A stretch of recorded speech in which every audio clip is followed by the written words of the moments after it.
La Marche est un podcast fiction, focalisé sur l'intimité. À chaque nouvelle écoute, un nouveau témoignage. Vous êtes à Paris, vous ouvrez la porte de l'un de vos voisins et lorsque son monologue se termine, vous fermez doucement la porte. La Marche, le capricieux. Je l'ai rencontré en 2001, en avalant un hamburger, la télé en mute, sur un fond de Revolution 909. Je croque mes pickles et je vois un avion s'encastrer dans la première tour. Puis plus tard, un second dans sa jumelle. Je vois le verre se fendre et se briser, tomber à terre. J'entends les cris, je sens la peur, je vois l'abandon. Et plus tard, j'allume le son, comme pour m'assurer que ceci n'est pas un film. Pour voir, pour revoir, pour entendre, pour me persuader, car me convaincre est impossible. Un animal fascinant, quelque chose, non pas quelqu'un, quelque chose qu'on ne connaît pas, qu'on ne reconnaît pas, un acte animal furieux, brûlant, stupeur, quelque chose qui ne nous appartient pas, à quoi on est étranger, un acte qui s'impose comme un temps glacé. J'aimerais écarter mes bras, comme pour me prélasser, comme pour me rappeler que ce n'est que le soleil qui m'aveugle de sa violence, un soleil de trop près. Je ne connaissais pas ces tours, ni ces gens à l'intérieur, ni ces corps tombant de plus de 400 mètres. Je ne connaissais pas la cendre, le nuage de cendre, et ce jour-là, j'ai senti mes poumons se contracter devant l'écran. Immobile, étouffé par mon écran trop grand pour moi, trop lumineux, baignant ma réalité dans le noir. Les 1000 images qui défilent sans cesse en boucle, comme pour regarder encore une fois le corps tomber de désespoir, avec un mépris du danger, le vide, comme absolu.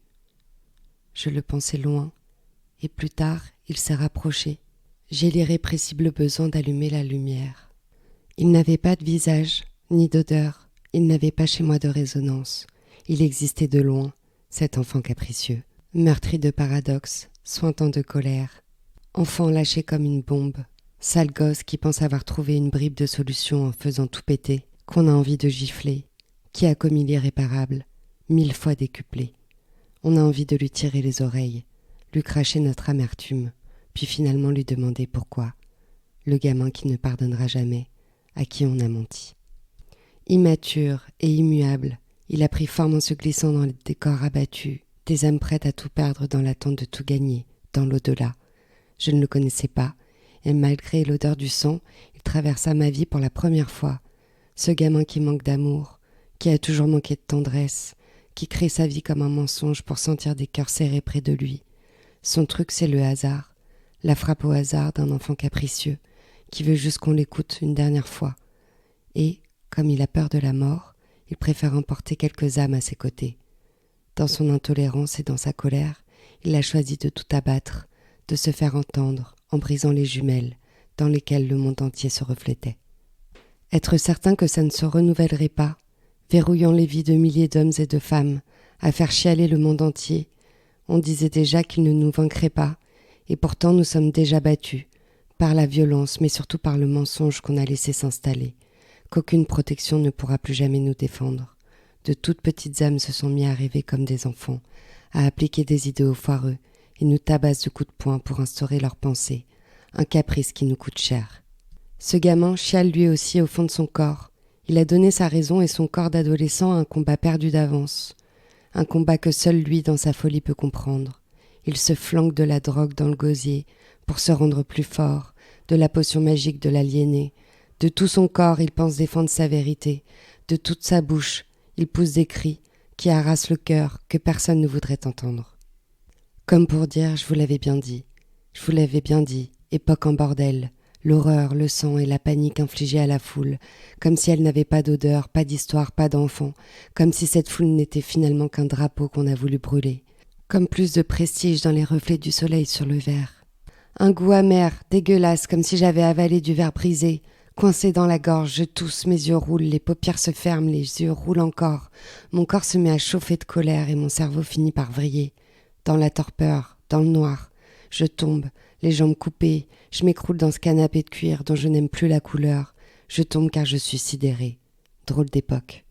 Et si vite, Il frappe partout à tout moment, on ne le connaît pas. Il a 1000 visages et ne se rassasie jamais. Il s'est pourtant invité dans nos vies, à nos terrasses, à l'aide de balles d'AK-47. Comme si le cendrier ne suffisait pas. Il s'est invité comme quelqu'un de rejeté qui vient quand même, noirceur de l'âme. On ne l'attendait pas, et il frappe, il cogne, à de nombreux endroits à la fois. Trop nombreux. Il s'invite ici, surtout ailleurs. Il abat sa colère sur le monde. Il s'invite au spectacle, il se mêle aux mélomanes, lieu calfeutré pour s'acquitter de vie qu'il n'a pas gagnée. Il tape dans le noir et réduit la vie en poussière. Il fait hurler l'enfer, il égorge chaque espoir naissant. Il est entré dans nos vies, dans nos quartiers. Il a abattu nos amis, nos mères et nos enfants, ceux qui nous appartenaient. Il a pris sans raison comme la première fois, comme un enfant capricieux, ce qu'il n'aura jamais. La peur n'est pas minime. La peur grandit, la colère aussi, et cela a grondé dans les rues.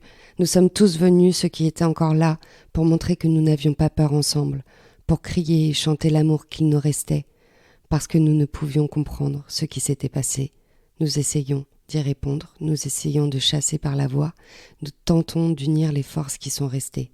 Elle accompagne nos quotidiens dans nos journaux régulièrement. La poudre à canon du cancer de notre époque se répand. La haine qu'on croyait avoir battue il y a longtemps revient sous une nouvelle forme, plus complexe et encore plus macérée, le néant. Une âme qu'on a envie d'éclairer, de raisonner, lui dire que la vérité n'est pas là, qu'il se trompe, et qu'en se trompant il inflige à d'autres de mourir en tombant. Ces balles de plomb ne pardonneront pas, comme on ne lui a pas pardonné sa colère. Sa folie berce ses projets, sa haine de l'autre, de tous les autres, de combien d'années d'amour a-t-il pu manquer? Ce n'est pas une solution à l'équation, c'est ce qu'on a tenté de leur dire. Mais comment retenir ces âmes meurtrières en devenir? D'autres sont revenus finalement choqués, de trouver plus barbares qu'eux, d'autres tombent irrémédiablement sans pouvoir se raccrocher. Leur famille impuissante qui voit leur destin se briser de plus près et avant les autres, de voir leur enfant filer vers une destinée plus basse que terre. Et si ce n'était même pas de leur faute? Et si nous avions tous un rôle à jouer? Et si le rayonnement d'un autre siècle nous était revenu comme des lasers brûlants? Comment réparer les âmes? Que faire de ces acharnés qui balaient nos rues, à coups de 4 roues motrices? Il n'y a pas de mauvais moment pour semer le crime de masse. Il peut être à chaque instant, partout, chez vous, chez moi, chez nous, en même temps, car il résonnera à chaque fois avec la même intensité chez tous. On ne peut l'exclure. L'échiquier du monde se met en place. La dame tombe et ses enfants pleurent. Depuis trop longtemps dans la même télé. Il frappe partout, encore davantage chez les autres. Et pourtant, comme une saison, cela nous traverse et nous réchauffe de colère ou nous glace de peur. Comme les saisons, nos rapports se dérèglent. On se défend, paraît-il. J'ai finalement mâché mon hamburger. J'ai englouti mon coca. J'ai secoué mon gobelet pour entendre le tintement des glaçons à l'intérieur. Je me suis relevée. J'ai mâchouillé ma paille, comme pour contrer l'attaque mentale dont je souffrais. Je partageais le désarroi d'inconnu, comme une boule au ventre, sans que je puisse pleurer, sans être vraiment triste. J'ai senti mon humanité dégueuler sur mon cœur. Je me suis sentie envahie d'une infinie tristesse, la même qui envahit les tombes de soldats inconnus. Comme je ne savais pas quoi faire, j'ai éteint la télé. J'ai fermé les rideaux pour ne plus voir la rue, pour ne plus voir les corps des étrangers qui tombent, comme si je ne pouvais déjà plus sortir. En me rappelant que la rue, sauvage, jungle d'incertitude, pourrait peut-être moi aussi m'avaler. J'avais pris 10 ans, sans m'en rendre compte, marqué à jamais par ma drôle d'époque.